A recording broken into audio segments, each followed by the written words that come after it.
back with the salt mines. Yeah.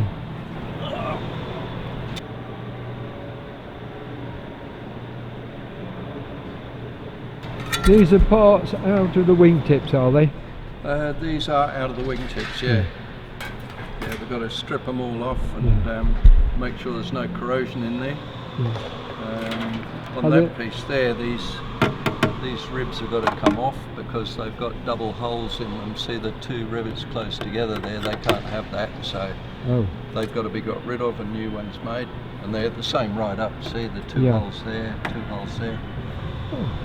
Yeah, so we've got to clean them all up, make sure they're not corroded and paint them up again, put them back together. Good. Thank you. Servicing on the engine still going on all the related parts.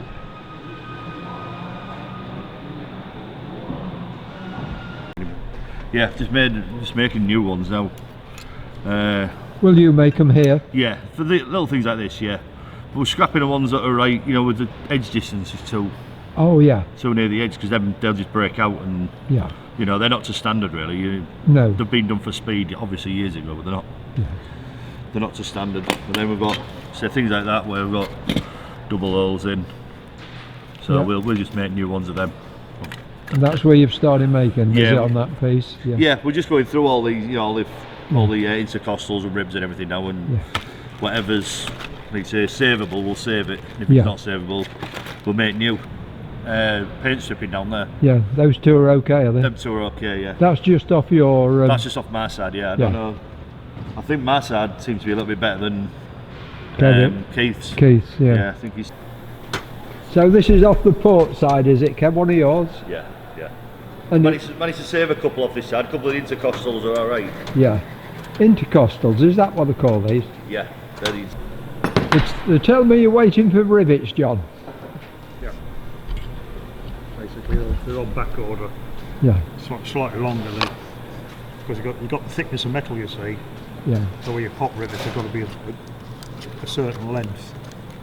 Because if they're too short, they won't grip the metal. If they're too long, you'll have too much sticking out the other end. Is that the ones which fit onto the main spar? Yeah, the ones that actually hold these frames on these angles at the bottom here. They're all.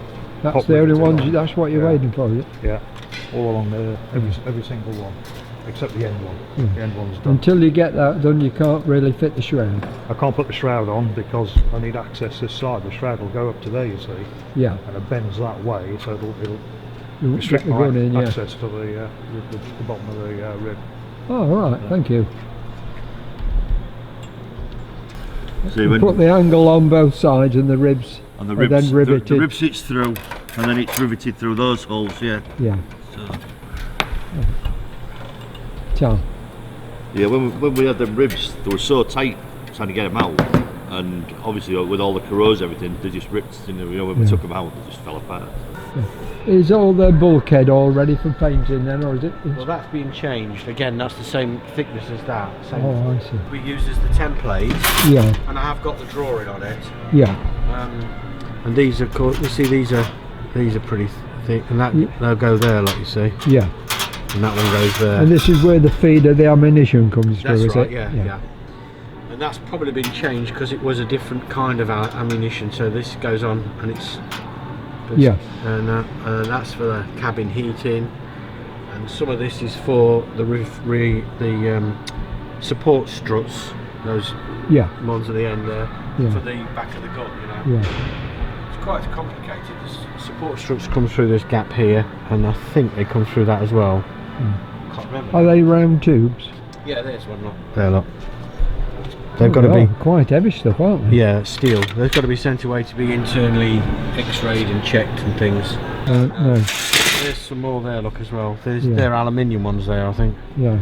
I was very surprised to see it's not one bracket, it's actually two. Oh, what? Two L-bends? Yeah, look, two little brackets. Okay, like on there, like that.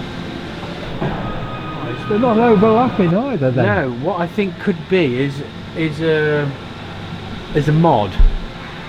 Often you find out that things have been added, and sooner than change all the brackets they've just put a little bit extra on, because having the bigger gun they've had to beef it up a little bit more at the back, and it could be part of that. We've got all the drawings, but they don't always dictate why they've done these things. Yeah. So there's that. That is the one we was looking at last week, one you made the hole in. Yeah, that's that one. I've done another one. There's that one as well. That's probably the one I was looking at, because that one's simpler. That one doesn't have any lightning holes in it. No, it was that one because it had the 2 bends on. Yeah. And there's this one here as well, which is slightly different. I made the are these complete as far as you're ready for painting? Yeah. I've done the holes slightly bigger on that one. Yeah. Will you paint it before you drill the holes in the end? Yeah. That'll be slotted into place against the structure and then drilled, because you'll never get the same holes again. No. I've done the holes slightly bigger. Why is that? Because these popped, they split. So I went the next size up. So that as long as it's got a flat all the way around, it's okay. Oh, good. You know, checked out and marked up accordingly. Yeah. And when you get them painted, would you fit them straight back on now? Yes, hopefully. Well, these are the first things to go in. They go along the bottom here. Some of them aren't used anymore because the structure is for a cable release mechanism, but we still fit them back in. You know. Oh, good. Okay. Right, that's it, Jack. Thank you. All right, mate.